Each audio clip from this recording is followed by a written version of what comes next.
Salut! Donc, dans cette capsule, je vais parler des événements postérieurs à la date du bilan. Donc, euh, pour comprendre ceci, il faut comprendre qu'il y a une différence entre la fin de l'exercice et la mise au point définitive des états financiers. La fin de l'exercice, c'est, disons, le 31 décembre, c'est la dernière journée ou la dernière journée de l'exercice. Mais rendu au 1er janvier, le jour juste après, les états financiers sont pas prêts.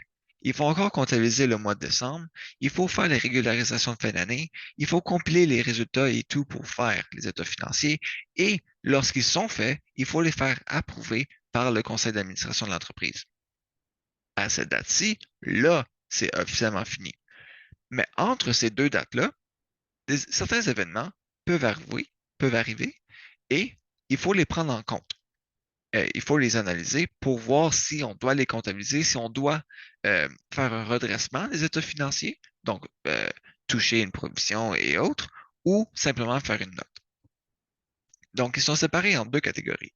La première, c'est les événements qui existaient déjà à la date du bilan. Donc ça, c'est les événements pour lesquels l'entreprise a déjà fait ou aurait pu faire une provision, un passif similaire ou une note. Donc, des exemples de ceux-ci sont les mauvaises créances.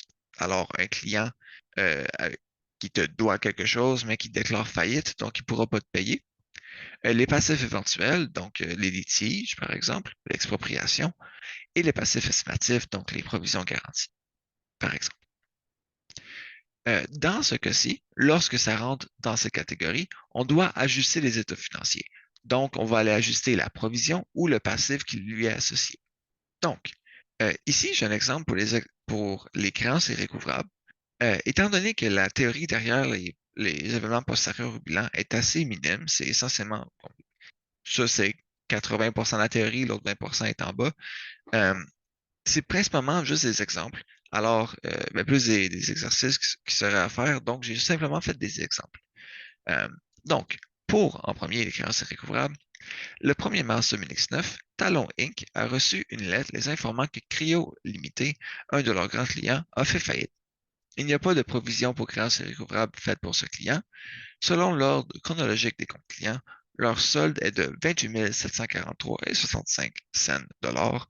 Euh, et Talon Inc. estime pouvoir recouvrir 15% de ce dernier, donc 15% de ce solde. La date de mise au point des états financiers est le 15 mars, donc on est avant la fin. Et étant donné que ça touche quelque chose qui aurait pu arriver avant, on aurait pu techniquement savoir que Cryo aille en faillite si on savait déjà que l'entreprise fonctionnait mal. La chose a pris naissance avant. Donc ici, on va aller faire une provision. Donc on a déjà, j'ai quelque chose en fait. On a, je je suis désolé. On a déjà une provision pour des créances irrécouvrables, mais pas pour Talon Inc. Alors, il faudra aller l'ajuster pour ne pas mentir, pour être transparent dans les états financiers. Donc, le montant de la créance sera le 28 743 et 75. Et étant donné que c'est une créance, on ne peut pas y mettre les taxes. Donc, on va aller les enlever en faisant ceci. Et on pense recevoir 15% de ce dernier, 15% de ce montant-ci. Donc, étant donné qu'on pense avoir 15%, on va mettre le restant dedans la créance, alors 85%, parce que c'est ça qu'on pense ne pas avoir. Et donc, c'est un montant de 21 250, et c'est ça la description ici. C'est vraiment, c'est faire une provision. Pour les litiges maintenant, voici un exemple. En décembre 2007, Drilleux a reçu un avis de poursuite de 75 000 et ce dernier a été enregistré en tant que note. Ce dernier, c'est l'avis de poursuite, pas Drilleux. Car le montant n'était pas définitif.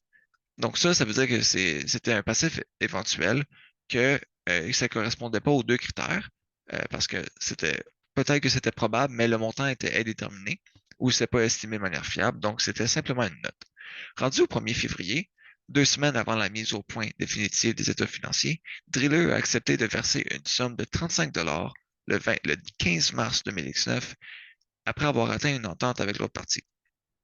Ce que ça veut dire, c'est qu'on a finalement trouvé un montant que le litige va nous coûter, et c'est un montant de 35 000 $.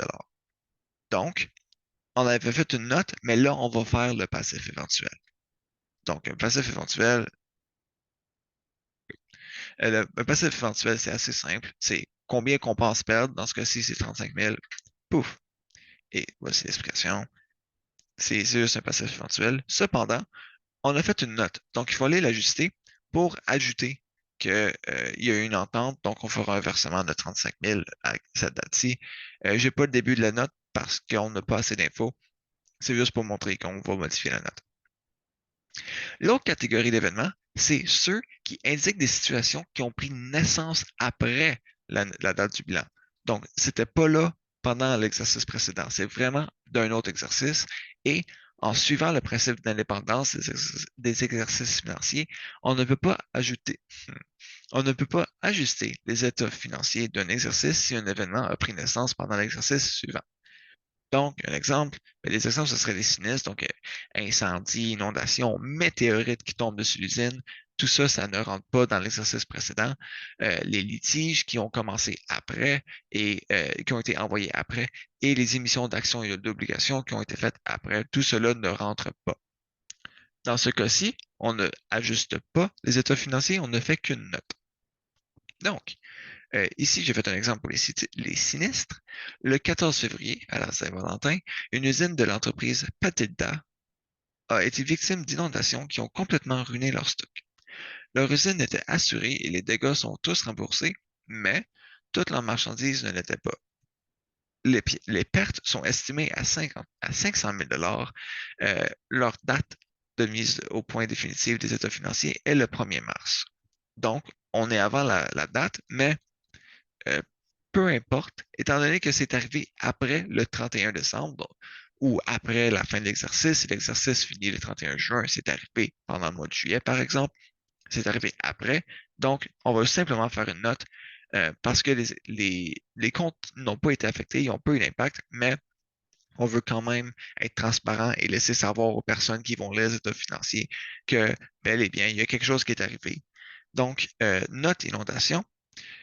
Là, je vais essentiellement dire la même chose, mais à l'envers. Euh, donc, la perte de 500 000, la date de l'événement, qu'est-ce qui est arrivé. Et un exemple pour les litiges. Le 28 janvier, Gilif a reçu, j'ai pas mis de date, hein? Bon, mettons une date. Le 27 janvier 2019, Gilif a reçu un avis de poursuite de résidents près de leur usine, les accusant de faire de la pollution sonore. Il réclame un total de 125 000 dollars. Le montant est estimé réaliste, mais étant donné que tous les permis avaient été procurés par l'entreprise, un conseiller juridique de l'entreprise estime qu'il est peu probable que Julif devra payer. Donc, c'est un litige qu'on ne pense pas devoir payer. Et en plus, c'est arrivé après, donc c'est doublement une note. Donc, on met une note ici. Le 28 janvier, a reçu un avis de poursuite d'un certain montant. Pourquoi? Et on dit pourquoi ben, on dit ensuite les critères. Donc, c'est ce qui conclut cette capsule euh, sur les événements postérieurs à la date du bilan. Euh, il y aura des exercices disponibles qui vont inclure tous les types de passifs. Hum, Je pense qu'il va y avoir simplement, pas simplement, qu'il y aura des exercices pour tous les passifs mis ensemble. Je vais en séparer comme il y aura passif estimatif, il y aura passif éventuel et il y aura tous les, tout un mélange de passifs parce que c'est comme ça qu'on se pratique. Si tu sais qu'un passif est un passif éventuel, ben, tu vas l'approcher différemment que si tu sais pas si c'est postérieur au bilan. La manière de vraiment se pratiquer avec les passifs, c'est voici une situation, qu'est-ce que tu fais? Et ça, en théorie, ça va être ça les exercices. Donc, je vous souhaite bonne étude et au revoir.